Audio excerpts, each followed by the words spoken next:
Ladies and gentlemen, we are live.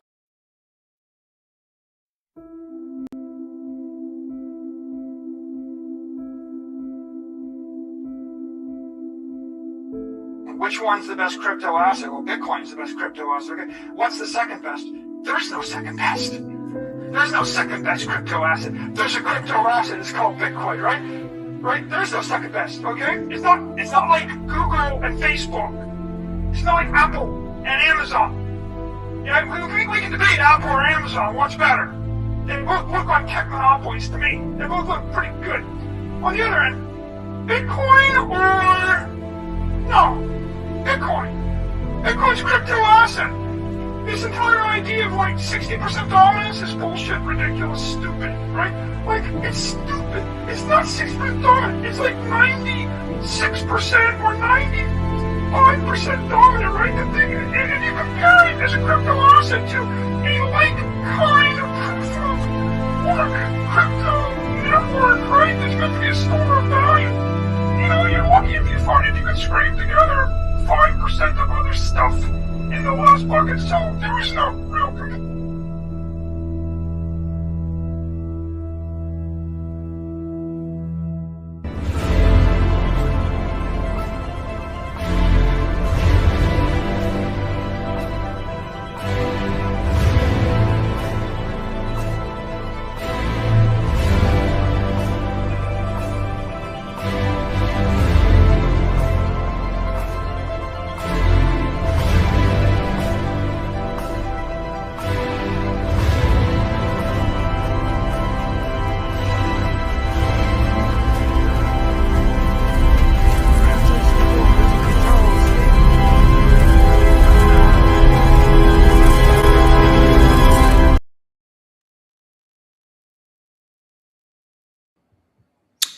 What is up, guys? Welcome back to Trench Capital.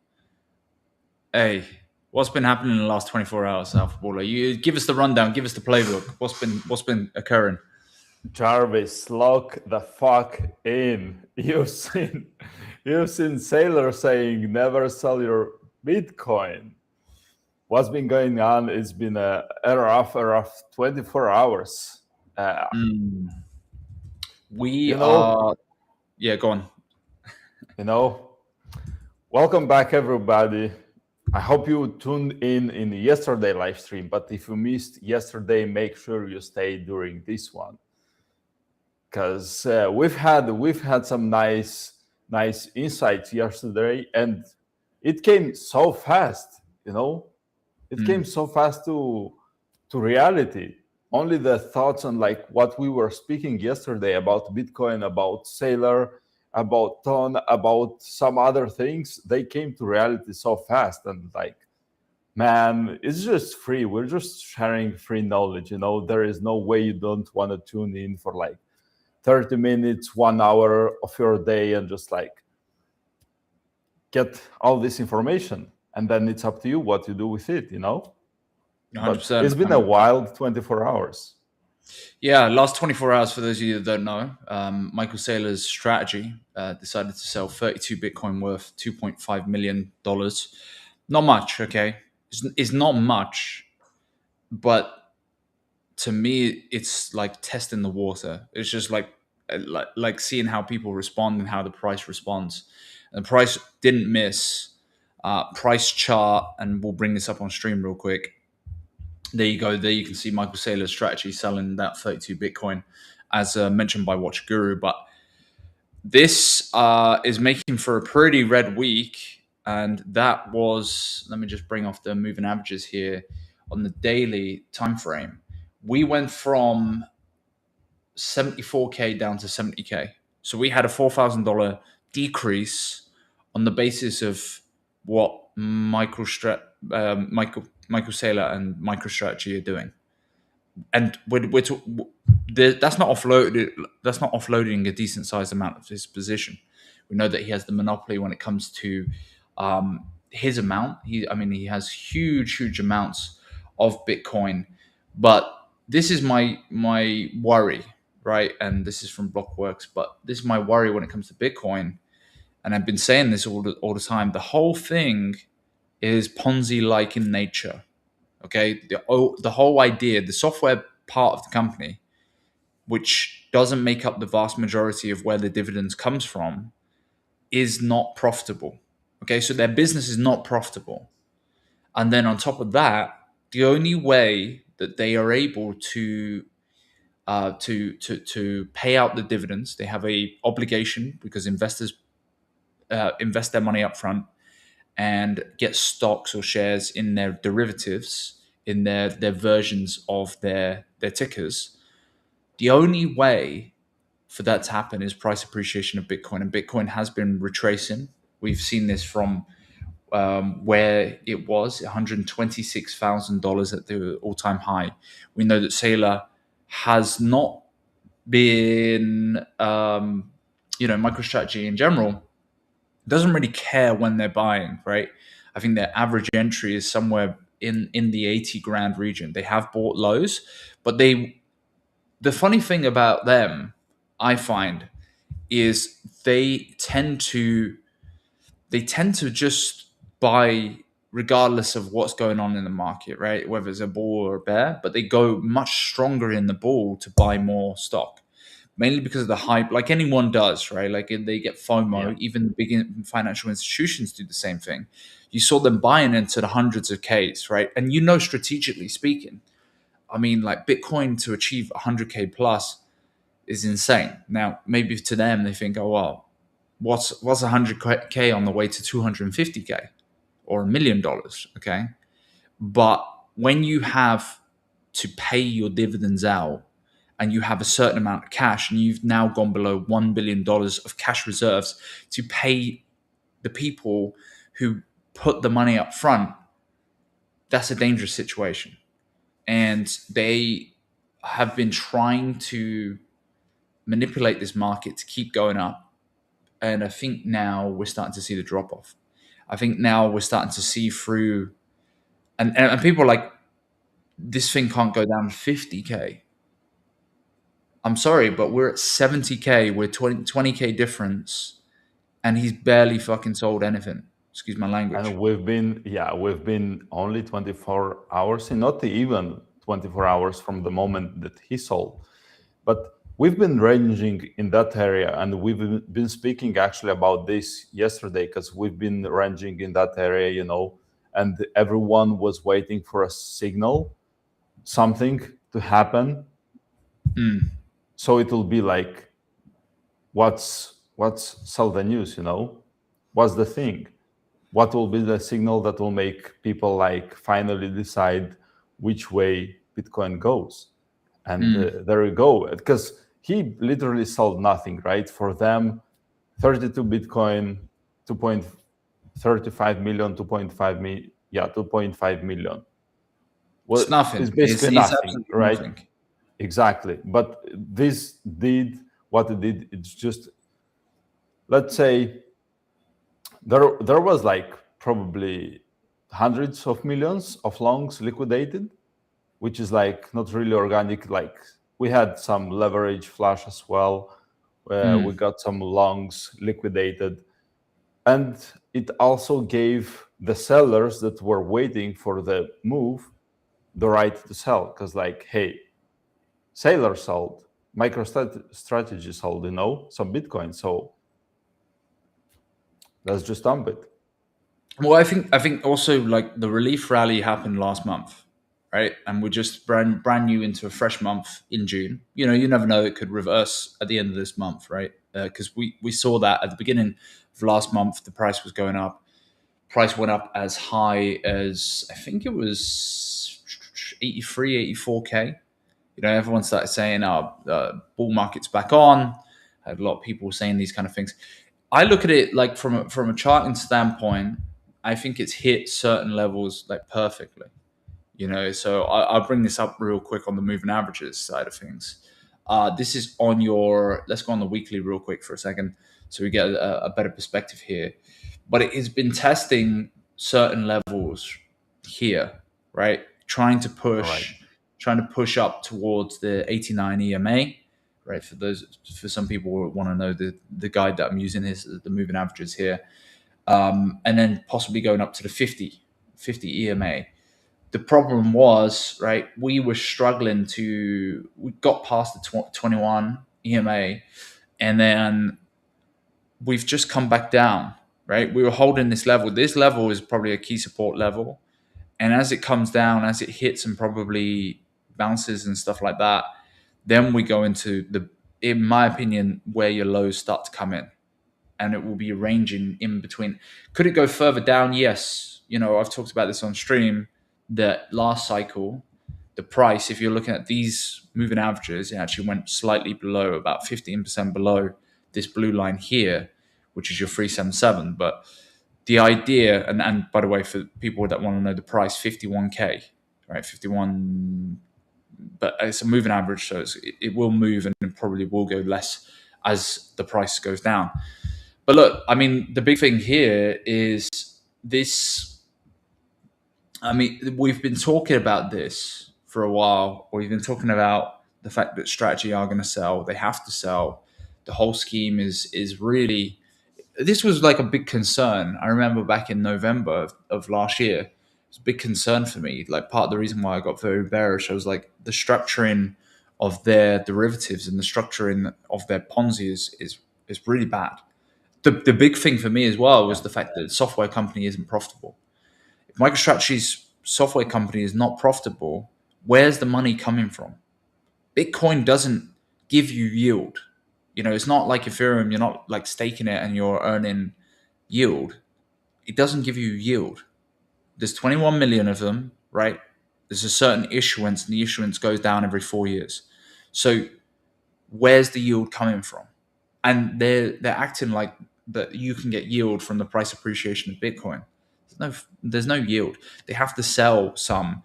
The only way that they were propping it up was as the price of Bitcoin was going up, their assets were going up in terms of their valuation, and the amount that they could borrow against that valuation was significantly more, right? So, okay, you have something. Let's say you own something, a property or whatever.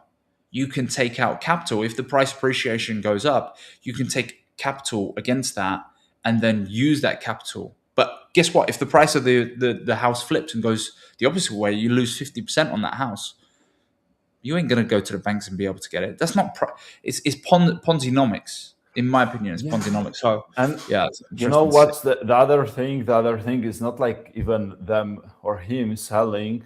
It's the other thing, if they stop buying, which was mainly what was driving, price appreciation for Bitcoin, because they were constantly buying. If that stops and they're not buying anymore, that's also like no any catalyst for Bitcoin at this point in time to go up. I actually want to try and find the because I think on MicroStrategy's they've got this thing, right? They've got this where they show how much they're buying, basically. I'll try and find it in a second, but big problems. I mean, like the markets are freaking out, obviously, because what was it last year? He was saying, sell your kidneys and buy more Bitcoin. He's been the guy.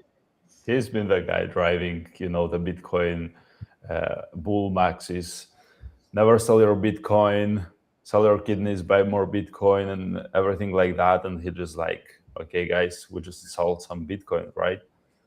Was it just a trigger, just a flash, or it's just the beginning of something more?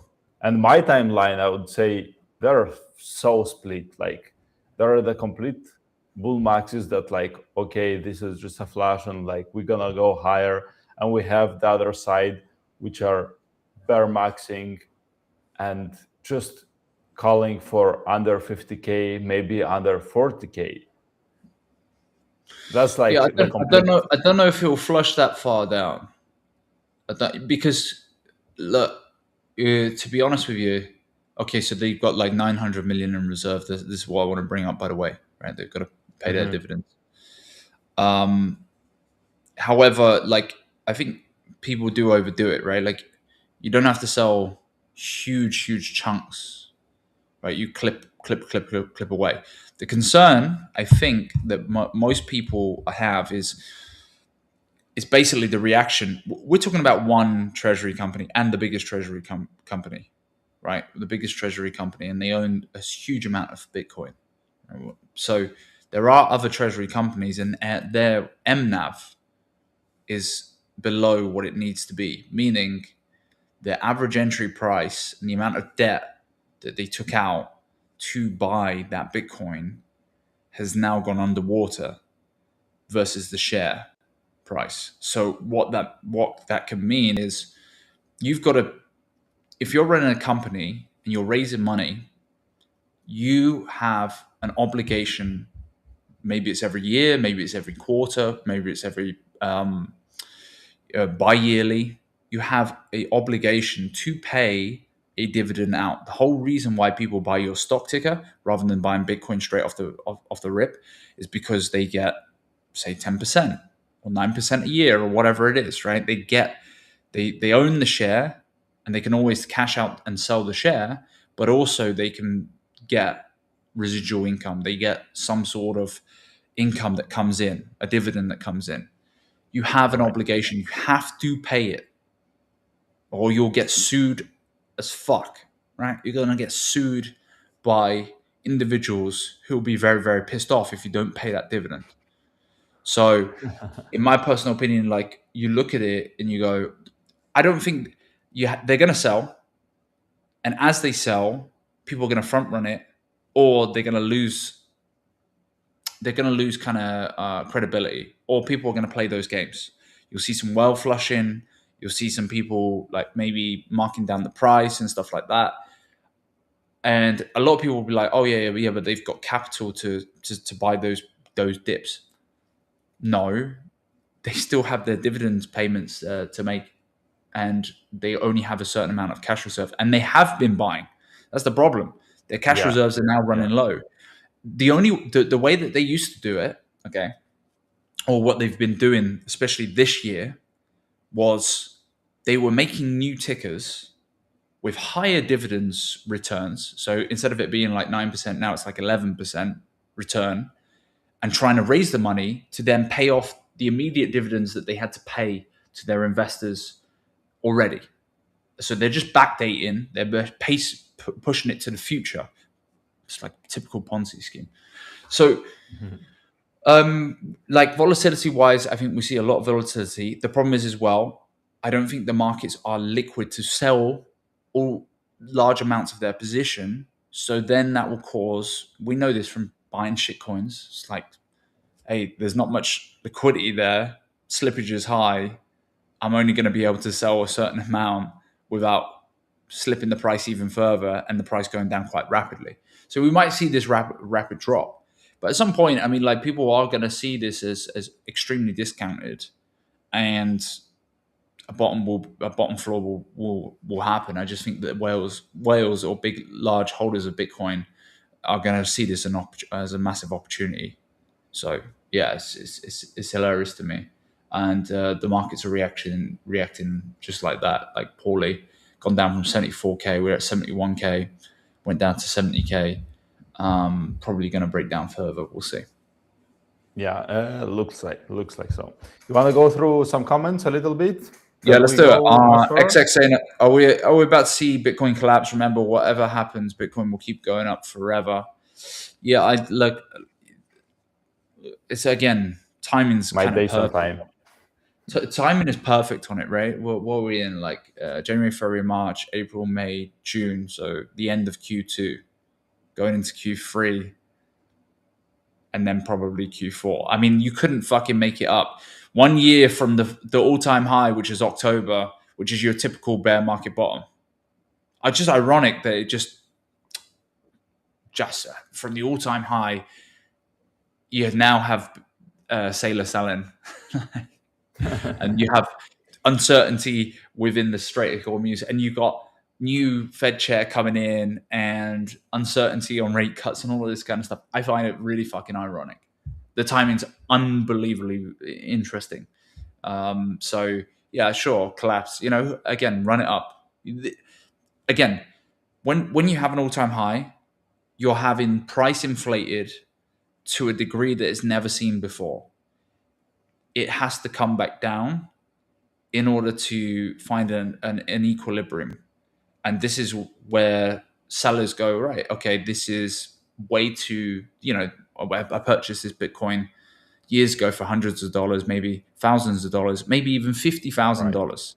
I've just done 100% move or 125% move on huge stacks of cash.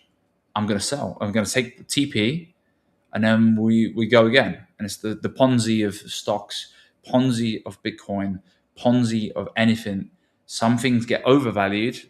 Once they get to this overvaluation and it finds this top, the collapse happens. It shifts sizably the other way. People start selling, and then it gets way oversold. Then a floor's made, and at that floor, that's where you find your bottom. And then people go, right, okay, let's move it up, and the asset grows over time. That's how the asset grows. It's literally like, and basically new narrative and everything like that appears. So you have even more institutions or more other guys, big guys. We had like Samsung acquiring like 4% stake in Upbit, which is, biggest crypto exchange, one of the in South Korea. They want to get their feet wet, right, in this digital marketing currency. So when the bottom is formed, you'll see like new narratives appear why this should be priced higher, and that's how a bullish momentum is formed. But we've seen 11K, bro. I don't think we see 11K. I don't think we see 11K. Like 11K is like fire sale, bro. Like, sell your kidney, literally sell your kidney.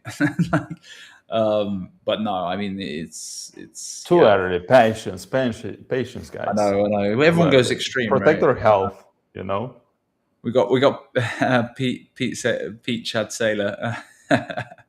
What's up, Pete? How's it going? Absolute legends, these guys. Are we still in Pulse Chain? Yeah. I guess. I mean, I'm always around the community, always seeing what's going on. I look at the prices. I think, again, like if I see the macro doing what it's doing, how's it going to be better for Pulse Chain? Like, the funny thing is BNB, even BNB, right? And I love BNB, but BNB had that pump, right? Went up to plus $700. Now it's retracing from that. It's really hard. I say this all the time, but when the macros poor, it's really hard to swim against the tide. And I'm saying, like, it's really fucking hard to try and keep the price up and you might have these mini pumps, but it's really hard to keep it the momentum going. Pure example of this, you guys will remember when Richie Hart decided to pump, I can't remember how much it was, maybe 25 million into the ecosystem. And you had that, everything else was going down, right? You had Bitcoin, Ethereum, Solana, all of these things were going down. And the only green bubbles for like a week and a half, maybe 2 weeks, was Pulse Chain assets. Then that's how it works for him. He likes to brag when, his prices are up and everything goes down. That was the marketing back in the days, what used to work, but it's not sustainable because, as you said, to maintain a high price, high valuation, like you have to have some sort of revenue, or where do you get that cash, right? Yeah. And Binance has been a tool for them. They have perps, they have like tons of revenue cash from different side of angles, and that's why BNB has been in up only mode for like the past 2 years. You can say from the beginning, because it's been making all-time highs. Ben Cohen posted this, and interesting to see plenty of narratives to justify why Bitcoin is dropping right now, but it often drops in June of midterm years. Yeah, that's correct. Yeah, midterm years are never really good for Bitcoin. I know the 4-year cycle view is mocked frequently, but it's been far more accurate than any other theory put out there, and it's true, man. I mean, like, It's crazy. It's crazy to look at the timing of things and stuff like that. Yeah, Ben Cohen's been pretty spot on when it comes to that kind of stuff. And yeah, you can see it here. This is on the weekly basis. I mean, kind of shame that it didn't hold. It's not necessarily held itself after a really good month last month, but then ended red after 2 months of nice green candles. Yeah, people were getting excited 3 months in a row. Also on the basis, I know someone, they're still speaking about Pulse Chain. Pulse Chain successfully has done 10 months of red candles, which is GG. What do you think about that? What do you think about that? 10 months of red candles. Here we go. 1, 2, 3, 4. How incredible is that, But hey, 100% uptime for the chain. So you can't complain. Yeah, GG's to Pulse Chain. Yeah, no, interesting to see. People wonder why I've been a bit bearish. There you go. It's really hard. It's like where do you find the bottom on this chart? It's like there, maybe. It's maybe because I've seen a lot of people started back on posting about bottoms and Pulse Chain. Oh my God, it's like a great time to get in, right? Because it's been down for so long. But I've seen the same pattern like a couple of months ago when it was like going down like crazy, and they were calling for the same bottom on Pulse Chain, and I was like, okay, the sentiment hasn't shifted at all. There is no leadership, no vision in anything. I'm not seeing it, man. As much as I want, because I'm a Pulse Chain max, and I've been keeping my bags, my eyes on the ecosystem fully. I just don't see it yet.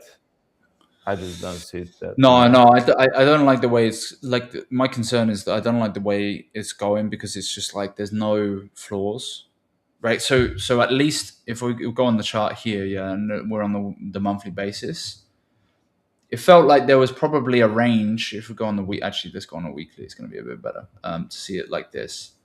Like this seemed discounted, right? And it seemed to be range bound. If I just, I was pretty happy with, you could even say like the range was, let's say that's your top, that's your bottom. Kind of, if you put that all the way through, it's kind of sitting in this range for quite a while. Broke down on this W pattern. It just seemed like that would have been like a good buy around there. And then obviously went back down, but then has broken down way out of that. It's, the minute it's gone past that, it's kind of true. And ETH hasn't been helping at all, because we know he bought ETH at like 3.7, something like that. Way underwater. There is, dude. So I remember this price being like, oh my gosh, the price has just hit all-time low. Right. This is just so discounted. It was. Do you know what I mean? Then it came back down to here, actually made a new all-time low, and you're like, wow, okay. And then the pump was pretty cool. You would have made probably a couple 100%, I want to say, from here. Let's see. Yeah, just under 200%. So like 4x basically. 3x, 4x, whatever. But yeah, it's just a shame, really. It's just a shame that it just keeps creating these lower, like this, just from essentially here, August 2025 to where we're at now in June. So essentially a year. Just there's no flaw. It just seems to be like that. You have 1 week of these green candles, but if you look at it on the monthly, it's just there's no floor on it. So the floor keeps going down. Right. That's the problem. It's like, how do you assess it? And I know people like got pissed off when I said this. I said I think it goes down minus 99%. I mean, every other asset, like we're talking about the Pulse the ticker. Now we've got like Ink that's down 99%. You've had EHEX that's down minus 99%. PulseX is close to being minus 99%. Every single ticker is going to be like that. And we were meant to talk about ProveX today, actually, ironically. We can shift because ProveX is not going anywhere anytime soon. So we will get plenty of time on that. But the other thing about Pulse Chain, let me dig it a little bit, because we had about the PDAI drama and everything, because PDAI has been pumping a little bit way more. And it's like even the Pulse Chain community, it's still divided. There is like the Hexcan, Pulsecans, people who believe in core coins are getting mocked by PDAI guys, and they're like constantly in a fight. And it's like, oh, they are somehow like believing in patience. Shout out to Famous. Yeah, no, Famous has been right, bro. He's been right. Like, I feel like Famous has been one of the only ones where, who's kind of said that the 4-year cycle is intact on the chain. Everyone else has been not like that. Right. Because most of the Pulse Chain people, they are not looking at the general macro vibe news. They're completely out of touch of everything that is going on with other crypto or BTC. So they're like only focused on Pulse Chain, and they don't really care, right? So he's calling for 50K. Could be. Yeah, 50K. I think it's highly likely we go to 50K. Would not be surprised if we go to 45. But my range probably right now, looking at 51 to 55, like anywhere in that, like MoneyGang. When I hear those prices, I'm like, give me that 100%. day. And then you think prices. You think like, oh, where's the price of where's Ethereum going to go? Now it's like sub 2K, right? $1,900. I'll bring this up on stream real quick. I'm surprised it hasn't dropped as much as Bitcoin, because it's been holding a little bit better. But the structure, we don't have actually a real structure right now, right? So I would love from its all-time high. Right. I would still I love think Bitcoin's it now go about like 40%. Another like, if you look at this chart, even if it goes a little bit up, there is no real structure to support that, right? So maybe a week to 1 point. Dude, if you had like if you had some sort of range between like big ass range for the last how many years, since 21 to you now, call it accumulation? No, I'm just saying, like, how much would you have made in LP? I know it's a massive big range, but look, you could LP from literally February 21 to now, and probably still keep going until. Speaking about LP, I know Famous is also. He's the LP guy. He's been farming. Hey guys, do this, do that. Yeah, if you well, you can make a lot of money from LP. You could. Kind of crazy. If you're happy to accumulate more of the asset and take temporary losses and just make sure you have it in a decent enough range, you're happy in 2 asset classes. Like let's say you like the Bitcoin Ethereum ratio or something like that. It's great. Just accumulate more of both, and you're not that worried.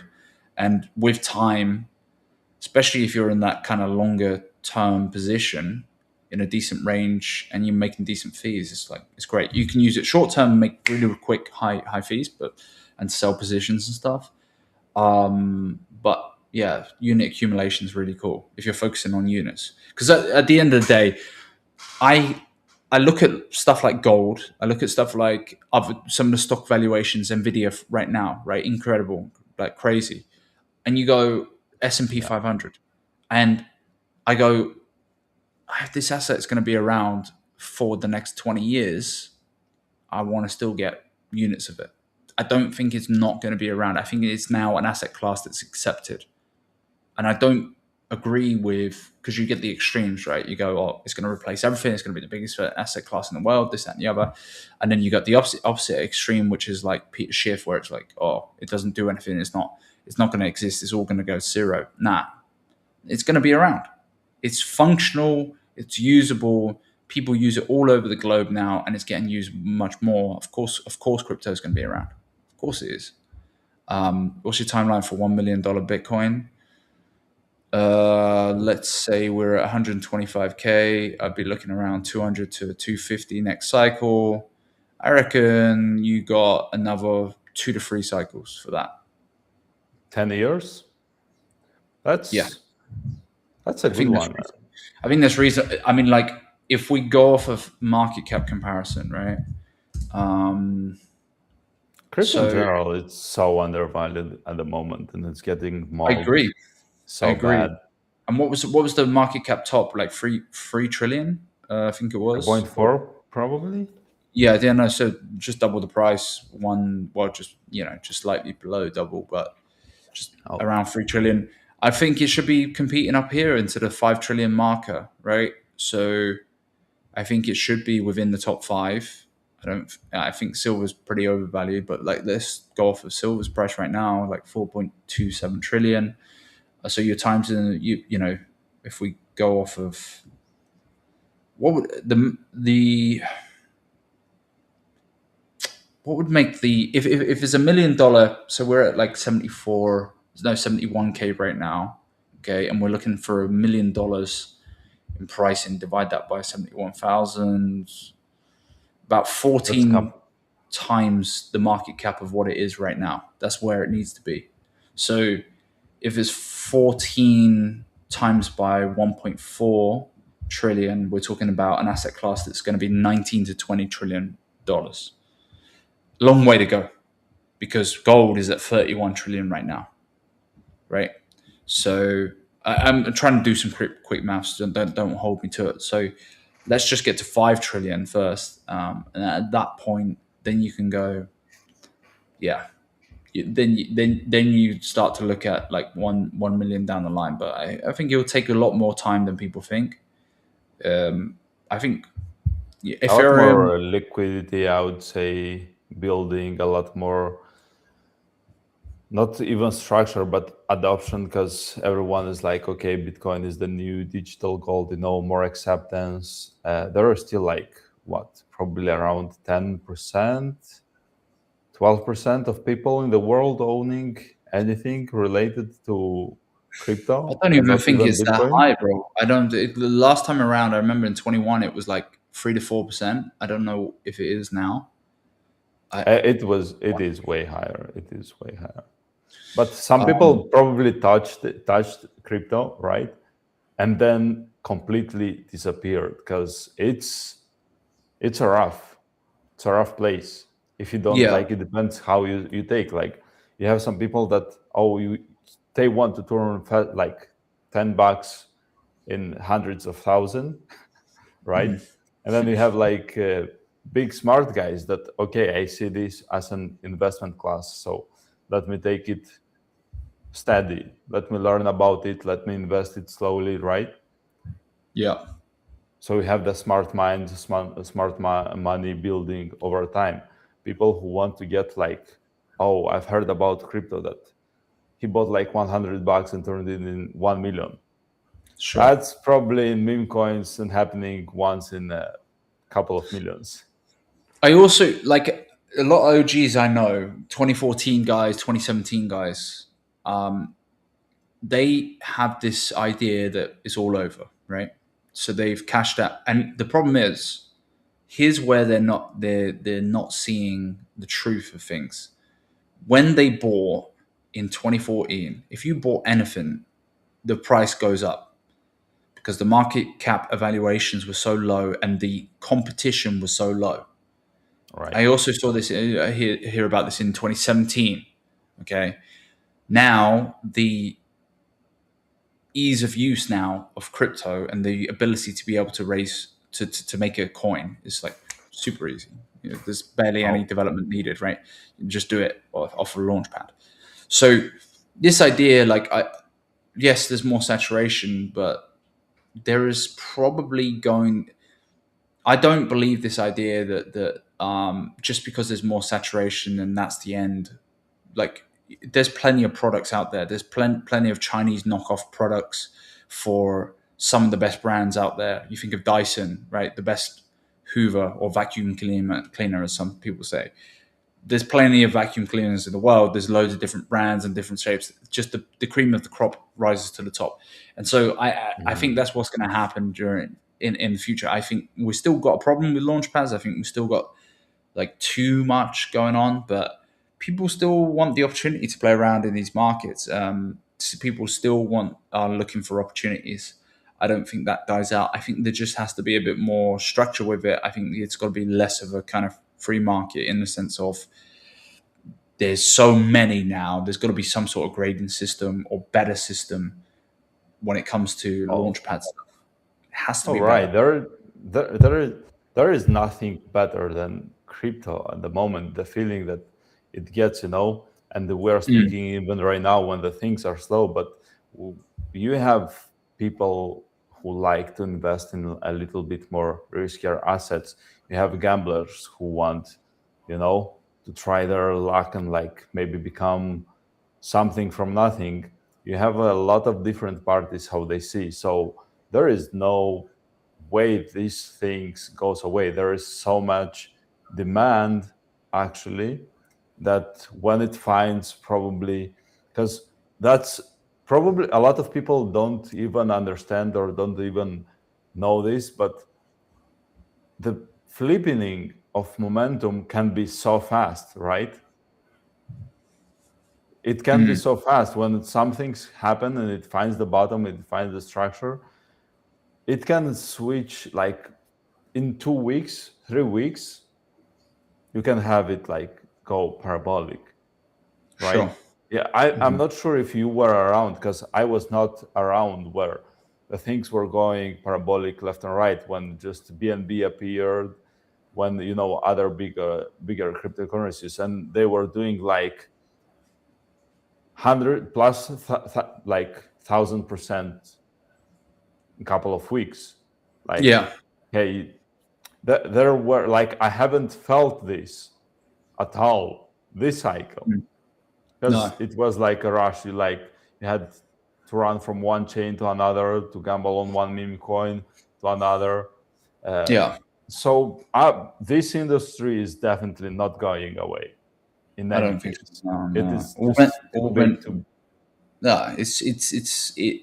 Okay, maybe the momentum, maybe the valuations get reduced, but I don't. And that's normal. There's kind of maturity of markets where the market caps get inflated and they hold those valuations for a long time. Then it takes way more capital to move the price up. It's Right. quite a normal thing of any market. Buying more most wanted. Okay, fair enough, bro. Most one. All vendors, no buyers. The discounts got too much, and now people lost faith. Yeah, but they did the same when Sam Bankman-Fried and the biggest exchange in America, FTX, collapsed. I remember I was there. I remember they used to sponsor the Miami Heat, right? It was the biggest freaking one of the biggest basketball teams, and I just remember they were everywhere. So it's just part of. It's Do you very ironic. believe? It's very predictable in a weird way. It's just yeah, Do part you of the believe game. that FTX was like kind of mistiming because he had Sam, right? He had all the right cards. He was betting on the big players. Do you believe that it happened Wow. like a little bit earlier and FTX wouldn't have collapsed if he had a little bit more timing before the booming of AI, the booming of stocks, because it happened right at the most unfortunate time, and his investments would be worth like billions, and probably, being able to support the whole FTX thing all around with My Luna, with the my stable only coin. thing with with that kind of thing, right, is like when you have a whale who owns too much supply of a coin. I don't know if you've noticed this, right? And I've said it a couple of times with some shitters that you're in, and you've got decent amount of supply. They do that kind of wallet watching. And they're like, yeah, let's wait for him to bail out, let's wait for him to sell and then we'll pump it. Like I have a feeling that on a bigger level, in a bigger pond, that probably happens, right? Like it's like they probably playing the well games. If they're playing well games at low levels, of course they're going to play it on the bigger levels. So, but you're right. Yeah, he the problem is, from what I hear, is just he's just incompetent with the financial side of things. When it came to FTX, I mean, the money that was getting siphoned to Alameda, and then she's just like gambling it basically. Subpar. Chick just messing Still around with crazy, man. Still crazy Yeah, that his bets, whatever he was betting, are up like billions right now, right? Even on Yeah. topics. The good thing about crypto is anyone can participate. The bad thing is everyone can. Yeah, agreed. Yeah, not everyone needs a distributor. Yeah, good point. Yeah, very very good point. Crypto people have zero patience. It's sickening. Yeah, because there's other opportunities. I think that's the big thing. Right. It's like What is patience? Like, what is patience? Is it like 1 day, 1 week, couple of months, or years, right? It depends on what. Where's your pivot at that point, right? Like, or do you pivot? It's hard to say. It's really hard to say in terms of patience.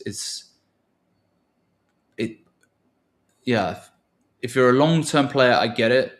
But at some point, you're looking at your risk profile and you go, okay, well, where do we go and what do we do? I think also it's just the very nature of human nature now, with the TikTok generation, with the even like I see, the boomer generation that can't focus on reading a book for a day or so, right? Like if they have time on their own, they can't deal with it.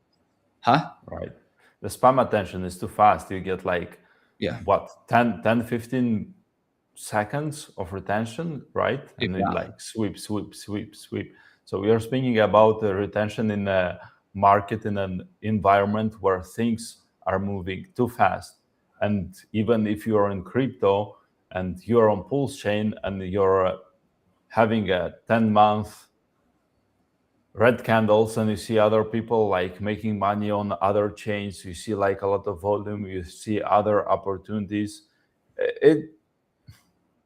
it's really a tough place. Right. Yeah, no, I agree. To 20 trillion market cap, props if the cycles repeat. Yeah, I mean, my thing is that like now that Wall Street has its dirty fingers within that market, within the crypto market, right? They got such a monopoly of it. Okay, there's one good thing and bad thing. Okay, well, one of the good things is they will always see it as a market that they can move and make a shit ton of money on. So they can move the price quite quickly. They can also move the price down quite quickly as well. They can play the games. We know that the Bitcoin ETF was the most profitable ETF in the history of BlackRock. BlackRock's provision of ETFs. So they're going to make money either way. It's just annoying that it's extremely manipulated now. But yeah, that's what's happened to Bitcoin now. All right. Genius and crazy to both see things no one else can see. Yeah, that's true. You got to wait around to find out which one you are. Yeah, it's again, there's always risk. Like there's always risk with anything you buy and anything you do in life. I think people have such worry about risk. You take a risk on marriage. You take a risk on so much nowadays. You have a child. You don't know. You have your job today, but you don't know if you can have that job in the future. Who knows? AI wipes it out. You don't know what's going to happen the very next day. I know industries that have completely collapsed in the space of 10 years. So, yeah, there's always risk. I think that's the joy of life. Actually, is having a bit of risk. You get on a motorbike, there's risk. You get in your car, there's risk. You buy some Hex, it's a risk, yeah, you buy some Hex, there's a risk. I actually do want to see Hex succeed. I actually do want to see Richard succeed as well. I would love Richard to just do a little bit more marketing rather than just like sit on Twitter. And I think when people see some of the posts and I'm quite bearish and I'm quite like out there, it's more like, like you got a stick and you're trying to poke the bear like a little bit. You're Right. trying to poke it. Like, come on, do something. Come on, react. I think that's where people in the Pulse chain ecosystem, because a lot of people are like, oh, we're cry fagging this, that, and the other. I'm like, nah, we actually want him to succeed. It's not like I hate you. I actually want you to do something. Like, come on, wake Right. up, do something, bro. But it's Would you even agree? about the community. Yeah, I would agree a little bit in that sense, but it's more about, for me, when I look at Pulse Chain, I really want the people in Pulse Chain to succeed even more, because they've been through man, I don't even know how to call this road, because it's been a suffer, right? Especially for the people that really trusted the ecosystem, the vision, and everything that was building around that. So, like, I really hope Hex Pulse Chain does succeed and does reward those people who believe in that vision, right? To become like maybe a top 5, let's say a top 6 layer 1 Well, coins. technically, Hex But made it on that coin. What was it called? Nomics, I think it was, or whatever it was. The back in when they actually did true coin market cap comparisons, right? oh And it did get into that top 5, I believe, during the yeah, 21. there is a screenshot about that, which is actually crazy, because I had no idea about Hex at that point or anything, right? I probably wasn't even around crypto. But I was shocked when I saw that picture. Like, you had Bitcoin, ETH, and you had close to them, you had Hex when it was like 0.40, something like that, Crazy. For me, it's some numbers that Number 3, yeah. What? Number 3. Number 3. Number 3. Unbelievable. It's pretty crazy, right? It's like, looking back, yeah. We didn't even get to speak about. I wanted to speak about Ton for a second, because I think now a lot of these altcoins are just Ponziing it up a little bit, like, because the rest of the market's just collapsing. Yeah, we were You speaking were about talking about Ton Ton. also. I know, bro. It's like Pavel's just like sending some money in, I guess. So he's doing what the Yeah, they took over. They took over the DAO from Ton, and the thing is, like, they're having, like, everyone uses Telegram, right? Like, everyone in the world, and he has been battling as well with censorship for freedom. He's been like all over the news, crypto news, technology news, AI news, and he's building that and integrating in Telegram. So I could definitely see Ton going way higher, like way higher. Hyperliquid's parabolic. Is that even a bear market? It doesn't, bro. Maybe my sailor is like selling Bitcoin for hype. By the way, it looks like, what is No, that? it's just the buybacks, man. It's the buybacks are pretty. It seems like, I mean, that's the narrative. Okay, so at some point this is probably going to collapse off a cliff, but I don't have that these are the tweet. runners, really. Yo, MoneyGang, I don't have that tweet, but there was not even like a bet, probably from one of founders or co-founders of Solana, because Hype wants to flip Solana in market cap, which is basically like 2.5x away or even lower right now. It's because Hype keeps going up and Solana keeps going down, and they probably did something like a public bet on that. Hyperliquid's 10th. Holy shit. Yes, yeah. It's basically like a 2x away or something like that. Tron, shout out to Tron as well. Actually, yeah, it's kind of crazy. Hey, I whales don't even know been this. pumping Figure their Helix. What backs. the heck is this? I haven't opened Coin Market Cap in a while. Yeah, Probably stable coin. It's stable coin. Stable coin. I bet it's like CoinGecko is like That, sponsored stable. there are so many stable coins, man, and we gotta look up, like in the next stream, probably what's the real money that are sitting around and waiting to buy some of those cheap prices. Because I'm pretty sure that there is a lot of capital on the sidelines, even at this moment when the prices are like minus 40%, on the majors. There is a lot of money sitting on the sidelines, and they just, okay, we want some more cheap prices. Yeah, we'll see some interesting movers and shakers. I'm pretty much Tron actually. Like, I think Tron. I don't know. It just always seems to be consistent. I mean, the chart's beautiful on Tron. It's But still down one here- of the main